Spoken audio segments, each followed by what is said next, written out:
Welcome back. Before we dive into the Rumble and everything else on the card, I wanted to pull back the curtain a little bit on how we're putting things together lately. You're going to hear some AI-enhanced audio today. I'm using these tools to help produce the show and bring these stories to life in new ways. But make no mistake, every word, every prediction, and every hot take you hear starts right here at my desk. I'm still doing all the writing and the heavy lifting on the basics. The AI is just here to help me shout it a little louder. So, let's get into those thoughts on the The Rumble. air is getting thin. Can you feel it? Oh, I know exactly what you're talking about. It's that heavy electric feeling. The countdown is officially on, Yeah. and you could just sense this distinct shift in energy right now, because we are officially on the road to WrestleMania. We are. And frankly, looking at the landscape this year, Uh-huh. it is shaping up to be a wild ride. It really is the most interesting time of the year for wrestling fans. The stakes go up, the narratives tighten, and everything starts to, point toward April. But what feels different this year is the level of uncertainty. Exactly. And to help us navigate all this chaos, we're diving deep into a breakdown titled My Thoughts on the Rumble by Cricket Fox. From the Sock Sorority podcast. Yeah. And let me tell you, this isn't just a list of who's going to throw who over the top rope. Cricket Fox is looking at the psychology, the friction, and the sheer narrative weight of this whole event. What I really appreciate about this source material is that it looks beyond the spectacle. I mean, wrestling is physical, yes. Its body is flying everywhere. But this analysis highlights that the real battles are happening in the storylines. Specifically, things like loyalty, fatigue, and what the author calls the aftershocks that we're going to be feeling for months. So our mission today is to unpack those storylines. We've got statistical anomalies that don't quite make sense. We've got psychological warfare within factions. And a three-way tie for a prediction that is going to drive you crazy until the bell rings. It really is. It's a dense web of connections, so we have to be careful how we pull the strings. So where do you start? Let's start with the men's field. At the time Cricket Fox wrote this breakdown, we had, 13 confirmed entrants? 13, yeah. But right out of the gate, the source kind of throws a wet blanket on the biggest dog in the yard. We're talking about Roman Reigns. Right. The source labels Roman Reigns the favorite, which, I mean, on paper it makes sense. He's dominant. He's got the aura. But Fox points out this critical logical flaw here. It's a clash between the narrative hype and the logistical reality. The author just cannot see the powers that be putting a belt on him right now. Because he's a part-time performer. But for you, the listener, who might just tune in for the big events, why is that such a deal breaker? Why can't the champ just show up sometimes? Well, it's about the ecosystem of the whole show. Yeah. Fox argues that if you put the title on a part-timer, you create a vacuum. A champion is supposed to drive the weekly stories. Right. If the champion isn't there, the storylines just stall. So while Roman carries that invincibility, the source is arguing that from a business booking perspective, a win here creates a ceiling for everyone else. It effectively freezes the product. So it's less about Roman's ability to win and more about the company's willingness to just hit the pause button on their main title. Precisely. It's an operational risk. Which brings us to the other side of that coin. Cody Rhodes. Now, the source material is really, really conflicted here. Fox explicitly says, as much as I want Cody to win, but then immediately hits the brakes. It's the fatigue factor. We are talking about the law of diminishing returns. The hero's journey becoming a commute. That's a great way to frame it.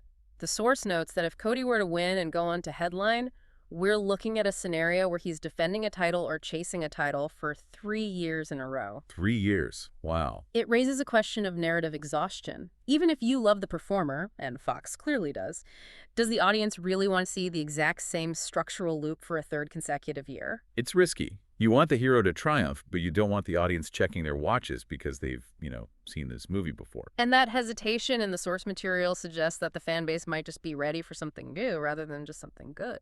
Speaking of something new, or at least something volatile, we have to talk about the vision.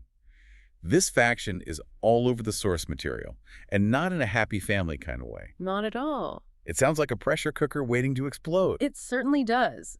The source paints this picture of a faction that is just riddled with internal suspicion. It's almost Shakespearean in how dysfunctional it all is. Let's break down the players here. First, Braun Breaker. The source poses a big question. Does the vision help him, or do they turn on him? And that is the classic Rumble dilemma for any faction member, isn't it? You think you have backup until you feel hands on your back pushing you over the rope. The paranoia kills you. Exactly. And it's not just Braun. The source mentions Bronson Reed as being pushed to the side. That phrasing is key. Pushed to the side. It implies neglect. And in a faction, neglect. Well, it breeds resentment. If Bronson Reed feels he's being marginalized, he becomes a volatile variable. He might decide to flip the script before they do it to him. For sure. He represents the danger of a scorned ally. And then you have Austin Theory. The source is convinced, just absolutely convinced, that Theory is only in the vision for Seth. Which implies a transactional loyalty. He's not a true believer, he's an opportunist. And in a Royal Rumble, an opportunist is the most dangerous person to have watching your back. Because they're always calculated. Always. They're running the cost-benefit analysis of betraying you. The moment Seth is vulnerable, Theory is gone. And finally, within this whole web, we have Rey Mysterio. The source asks a very specific, kind of haunting question. Did Rey survive the onslaught from the vision? Now, usually onslaught implies, a physical beatdown. But here, when you pair it with survive, it speaks to a coordinated effort to remove him. The fact that we're even questioning his survival says a lot about the brutality of this faction's current story. It sets the stage for Rey not just as a competitor, but potentially as a victim looking for revenge. It's like Game of Thrones and spandex. Everyone is plotting against everyone else. Yeah, it's usually how the Rumble works best, right? It absolutely is. It just amplifies all those hidden tensions that usually simmer under the surface. Now, moving away from the drama for a second, I want to look at the numbers. Because Cricket Fox brings up a name that might be making history. Obafemi. This is where we get into the statistical deep dive. The source flags Obafemi as someone who could actually set the elimination record. Wait, the single Rumble record? Correct. Currently, that record sits at 13 eliminations.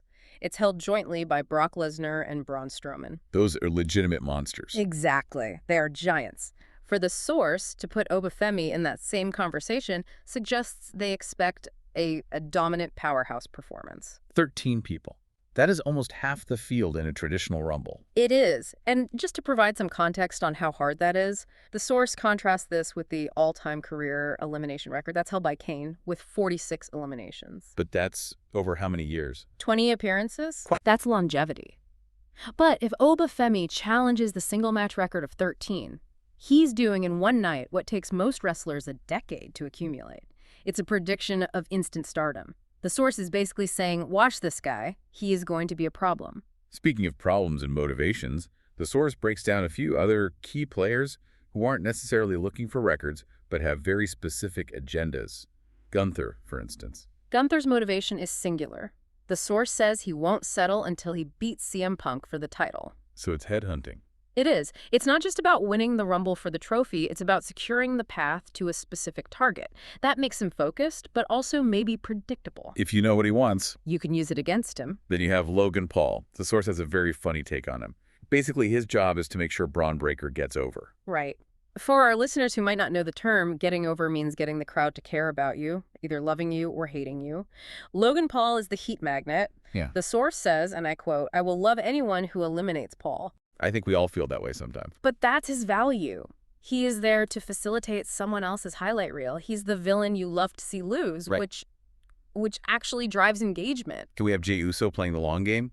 The source thinks if he plays it smart, he can survive to the end. But then there's Solo Sikoa. The source just asks a very cryptic question. Where is MFT? And that is the lingering mystery. In a match defined by chaos, an absent variable is, well, it's terrifying. If we don't know where he is or what MFT even means for his role, it creates tension. Is he lurking? Is he a surprise entrant? The unknown is always scarier than the known threat. Always. And we can't ignore the outliers. The source mentions R-Truth as the humor of the bunch. Thank goodness for R-Truth. Seriously. Every tragedy needs comic relief. And the Rumble is a tragedy for 29 people. R-Truth provides that palate cleanser that lets you breathe before the tension ramps up again. And what about the alliance between Penta and Dragon Lee? A shaky alliance. The source says they can work together to survive, but explicitly states, I don't think they will last. It's the classic high-flyer paradox. Great teamwork requires space, but the Rumble is designed to remove that space. Eventually, elbows start flying. And the partnership dissolves, yeah. Okay, we've covered the field, the factions, the stats. But there is one name that the author says is the only name that matters. We are talking about the megastar. LA Knight. Yeah. The enthusiasm in the source material is just... Yeah. It's undeniable here. It is leaping off the page. It's not just enthusiasm, it's a demand. Fox writes, "It's time to stop talking and start pointing at that sign. The crowd is ready. The energy is there." But here is what's so fascinating, and this is where the deep dive really matters. The source couples this excitement with a warning. Fox writes, if he doesn't walk away with the win, the aftershock is going to be felt all the way to April. Aftershock, that's a strong word. What does that imply for the business? It implies a serious disconnect between the audience and the booking. If the fans have decided LA Knight is the guy organically, without being told to like him, and the powers that be refuse to pull the trigger, the aftershock is fan resentment. You mean they might hijack the shows? Exactly. It could derail the storylines leading into WrestleMania. The source is saying essentially, give the people what they want or suffer the consequences of a very angry audience. It's wild how one wrestler can hold that much sway over the mood of the entire road to WrestleMania. That is the power of organic popularity. You can't manufacture it in a boardroom and you ignore it at your own peril. If you fight the tide, you usually drown. Right, let's pivot. We need to talk about the Women's Rumble. If the men's side is about narrative friction and fan demands, the source describes the women's side as a total puzzle. And rightfully so. The landscape has shifted so dramatically. The source notes that the door hasn't just been opened, it's been kicked down. And part of that is due to who is not in the picture. Exactly. You have to look at the vacuum. The source provides crucial context. Jade Cargill is holding gold. Naomi is away on maternity leave. These are massive pillars of the division that are just removed from the equation. When you take the big pieces off the board, the game changes. It creates a scramble for power. Who steps into that void? It transforms the match from a clash of titans into a wide-open opportunity for someone to make a name for themselves. Well, the source lists a bunch of returnees in question marks. First up, Bianca Belair. The source wants her to return, absolutely. She's a star. But there is a reality check. Last I knew, she was not medically cleared. That puts a huge asterisk next to her name. The desire is there. But the physical reality might not be. And then there's Tiffany Stratton. The source seems pretty confident she will be back. I will be more surprised if she does not return. That's the quote. And the motivation is clear. She needs a rematch against Jade. The Rumble is the perfect vehicle to restart that feud without a month-long build-up. You just throw them in the ring together and let the sparks fly. And Charlotte Flair. Ugh, the perennial debate. The source acknowledges she's been there, done that, won it. But the question posed is fascinating from a business standpoint. Is it good for business to give her the win again? That is a loaded question. It really is.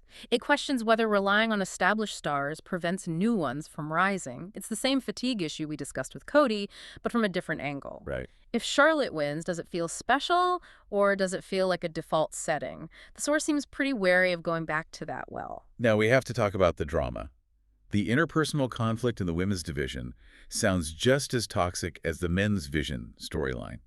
Specifically, Asuka and Kairi Sane. The Kabuki Warriors dynamic. Yeah. The source asks, will this be the day that Kairi says enough and turns on Asuka? Why would she turn? They're a team. The source suggests an imbalance has been brewing. The Rumble is historically the breaking point for tag teams because there can only be one winner. If Kairi feels she's been in Asuka's shadow, or taking the fall too often, the Rumble provides the perfect stage to step out of it, usually by eliminating your partner. It's the ultimate statement of independence. And then there's Roxanne, the source.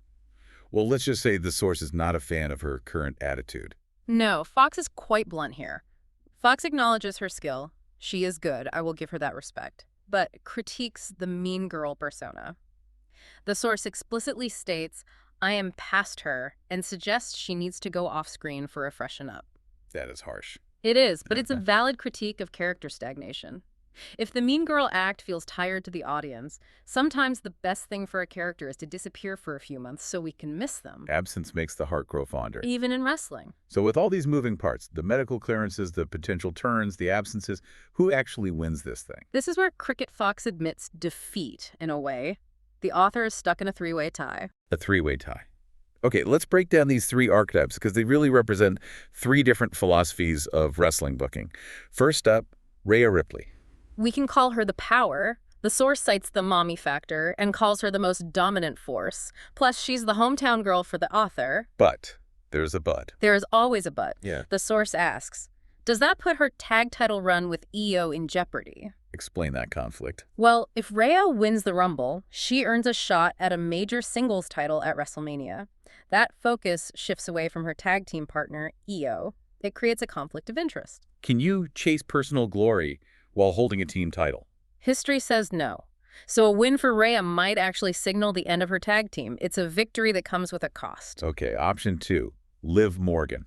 The heart. The source views a win for Liv as a win for underdogs everywhere. But the source worries about whether she has help. Right. Will Raquel or Roxy help her? Liv is portrayed as someone who survives on resilience, but in a Rumble, you often need alliances to survive the chaos. However, narrative-wise, she represents the emotional peak of the night. If you want the crowd to cry happy tears, Liv is the pick. She is the sentimental favorite. And finally, option 3, Bayley. The brains, the strategist. The source says she is due for a huge breakout and knows how to navigate the ropes better than anyone. Experience matters. In the Rumble, it matters more than anything. Knowing when to rest, when to hide, when to attack. It's a skill Bayley has mastered. She doesn't need to be the strongest or the fastest if she's the smartest. So the author is convinced one of those 3 takes it all. I honestly think one of these 3 takes it all. It's a bold stance to narrow a field of 30 down to 3, but the logic holds up. You have the dominant force, the underdog hero, and the veteran strategist. Those are the 3 classic Rumble-winning archetypes. Exactly. So putting this all together, what does this analysis tell us about the state of WWE right now? It tells us that we're in a period of high complexity. On the men's side, we're watching the disintegration of the vision and the undeniable organic rise of LA Knight. It's a story of internal politics versus sheer popularity. And on the women's side? It is a strategic puzzle. With the usual heavy hitters like Jade out of the way, it is a scramble for power between the returnees, the veterans, and the underdogs. It feels much more open, more unpredictable. It really highlights that whether you follow every single episode of TV or just tune in for the big ones, the drama here is universal. It's betrayal, it's timing, it's alliances crumbling in real time. And it is about the future. Every single elimination sets up a storyline for the next 3 months. It's the prologue to the biggest show of the year. I want to leave you with a thought, though. Something that popped into my head while reading this, specifically about the aftershocks. Go. We talked about the aftershock if LA Knight loses the fan revolt. And we talked about Rhea Ripley potentially ruining her tag team run if she wins. It makes you wonder, is winning the Rumble actually the most destructive thing that could happen to a wrestler's career right now? That is a fascinating perspective. Think about it. If winning fractures your alliances, like with Rhea, or if losing causes a fan revolt that derails the company's plans, like with Knight, maybe the trophy isn't worth the trouble. Maybe the safest place to be is the runner-up. Sometimes the price of that ticket to WrestleMania is higher than you think. Winning the battle might mean losing the war for your faction or your standing. It forces us to ask what victory really means in a scripted sport where the consequences are very real. Something to chew on while you count down from 10. Thanks for diving in with us. Enjoy the Rumble. We'll catch you on the other side of the ropes.